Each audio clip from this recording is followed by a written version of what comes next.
고지 없이 유료 결제로 전환돼 자신도 모르는 사이 돈이 빠져나가는 등 피해 사례가 속출하고 있습니다. 운전자 10명 가운데 3명 이상은 운전 중 스마트 기기를 사용해 교통사고 우려가 큰 것으로 나타났습니다.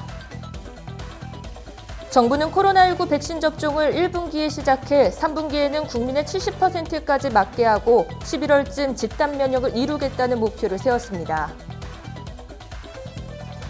택배노조가 결국 29일부터 무기한 총파업을 선언했습니다.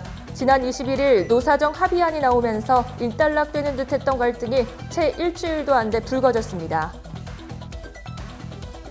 정부가 담뱃값을 10년 안에 2배 가까이 올리기로 했습니다.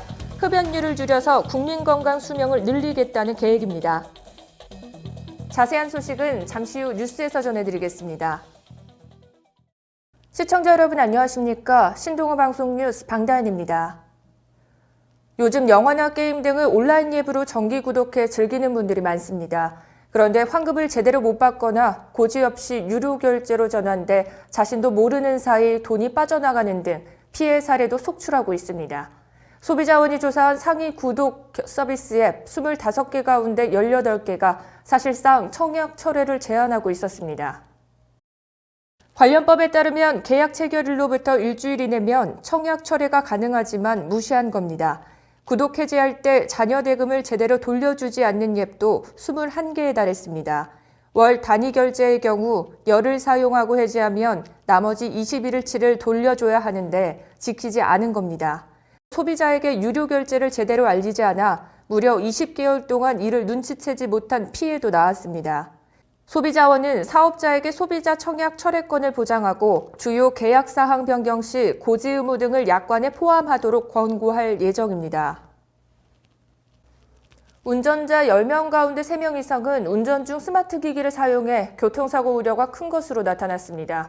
국토교통부는 지난해 교통문화지수 실태조사 결과 운전자의 스마트 기기 사용 빈도가 35.92%로 1년 전보다 소폭 상승했다고 밝혔습니다. 국토부 관계자는 10명 중 3명 이상이 운전하면서 스마트 기기를 사용하는 것으로 나타나 교통사고 발생에 대한 우려가 여전히 큰 것으로 볼 수 있다고 말했습니다. 이와 함께 보행자의 무단 횡단 빈도는 35.27%로 1년 전보다 3%포인트 올라 의식 개선이 필요한 것으로 조사됐습니다. 교통문화지수는 해마다 전국 229개 시군구 주민을 대상으로 운전 행태와 보행 행태, 교통안전 등을 평가해 지수화한 것입니다. 지난해 교통문화지수는 78.94점으로 1년 전보다 2.3점 상승했습니다. 정부는 코로나19 백신 접종을 1분기에 시작해 3분기에 국민의 70%까지 맞게 하고 11월쯤 집단 면역을 이루겠다는 목표를 세웠습니다. 접종 순서는 요양병원 등 고위험 시설의 환자와 종사자들을 시작으로 65세 이상 노인, 만성질환자, 64세 이하 성인 순으로 이루어질 것으로 보입니다. 초저온 보관이 필요한 화이자와 모더나 백신은 전국 250곳의 접종센터에서 맞고 그 외 나머지 백신은 정부가 지정한 의료기관에서 이루어집니다. 하지만 백신을 골라 맞는 건 불가능합니다.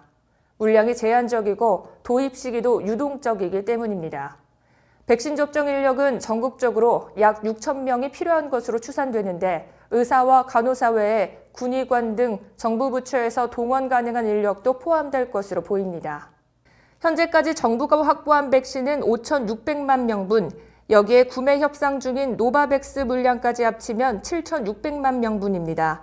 이 중 가장 먼저 국내에 접종에 활용될 백신은 화이자와 아스트라제네카 백신이 유력합니다.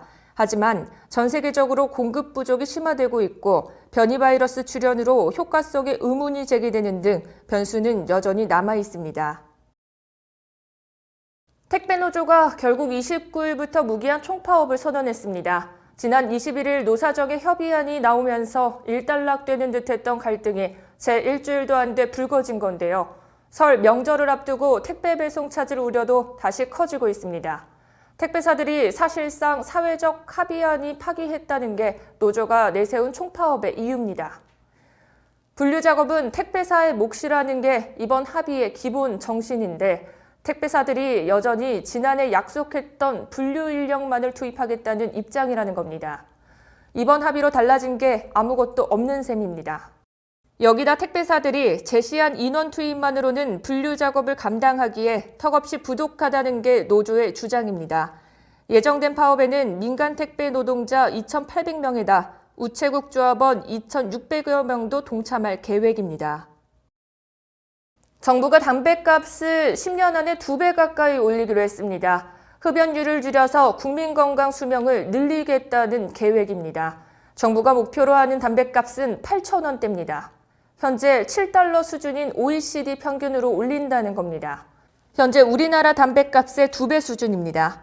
어느 시점에 얼만큼씩 올릴지 등은 아직 정해지지 않았습니다. 현재 흡연율은 남성은 36.7%, 여성은 7.5%입니다. 정부는 담뱃값을 올리면 2030년까지 각각 25%와 4%로 떨어질 것으로 보고 있습니다. 정부는 담뱃값뿐만 아니라 술값에도 건강증진 부담금을 더하는 방식으로 가격 인상을 검토하고 있습니다. 공원이나 길거리 등 공공장소에서 술을 마시지 못하게 하고 술벽에는 광고 모델 사진을 부착할 수 없도록 하는 방안도 추진됩니다.